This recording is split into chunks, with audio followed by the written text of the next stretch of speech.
Salut tout le monde, j'espère que vous allez bien. Aujourd'hui, dans cette nouvelle vidéo, on va commencer notre maison connectée. Allez, c'est parti. Voici le début d'une longue série de vidéos que je voulais beaucoup mettre en place et qui se terminera par tout ce que j'utilise chez moi en termes d'objets connectés. La domotique est de plus en plus présente dans notre quotidien, que ce soit en termes de lumière connectée, de télé connectée et j'en passe. Aujourd'hui, on va commencer dans ce premier épisode parce qu'il devient de plus en plus répandu, les caméras. Je sais pas si je la pointe bien, mais il y a une caméra au-dessus.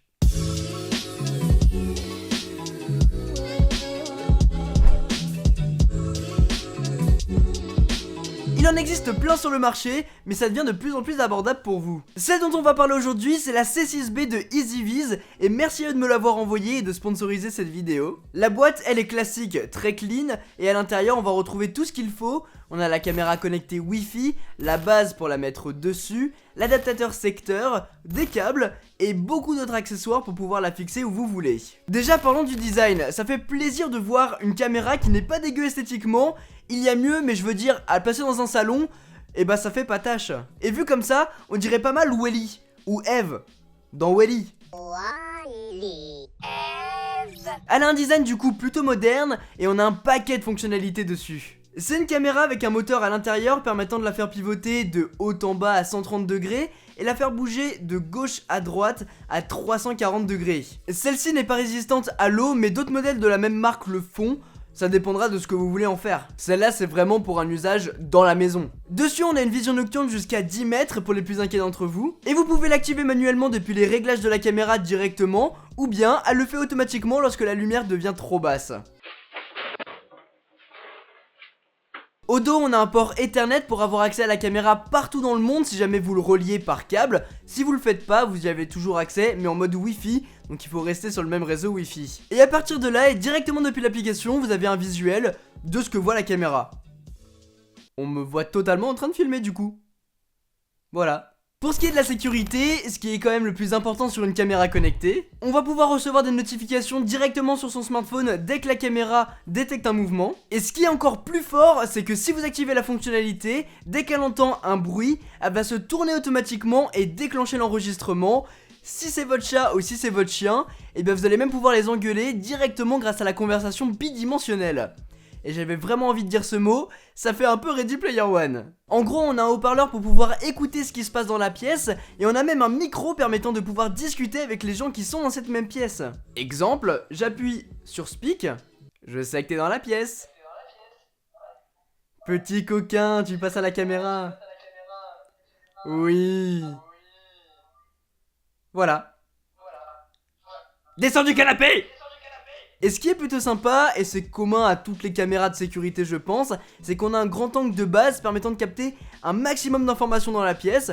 Après dessus on a un moteur permettant de la faire pivoter, donc bon, si jamais on a besoin, on peut le faire. Finalement, avec cette caméra, et c'est pour ça que je voulais vraiment vous en parler dans cette vidéo là, c'est qu'on a un vrai confort d'utilisation. Déjà parce que c'est facile à utiliser et à installer en 5 minutes seulement, on a terminé toutes les configurations. Et c'est vraiment pas le cas avec toutes les caméras, je peux vous l'assurer. Mais aussi parce que ça va très bientôt pouvoir fonctionner avec Apple HomeKit et Google Home afin de contrôler avec la voix sa caméra. Et ça c'est vraiment cool. C'est pas encore dispo, on peut que utiliser IFTTT pour l'instant, mais ça va très bientôt arriver.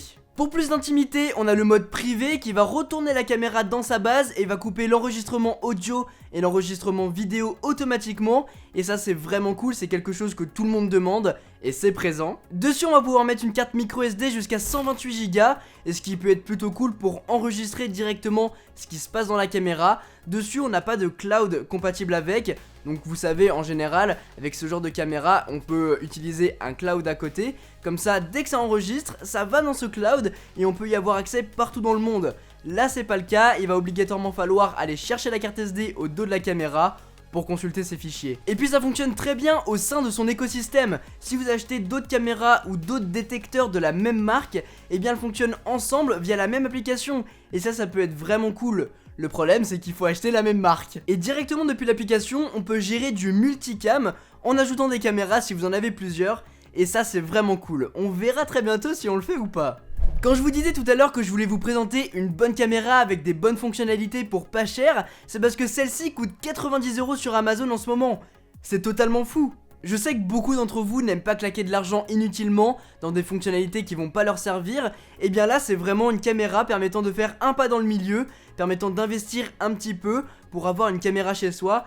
Et je trouve ça juste génial. Si cette caméra du coup vous plaît, je vous mettrai un lien dans la description pour pouvoir vous la procurer. Et si vous voulez la remporter, parce que j'en fais gagner deux, une sur Twitter et une sur Facebook, c'est dans la description aussi. Voilà, petit cadeau de la fin de vidéo si vous êtes resté jusqu'au bout.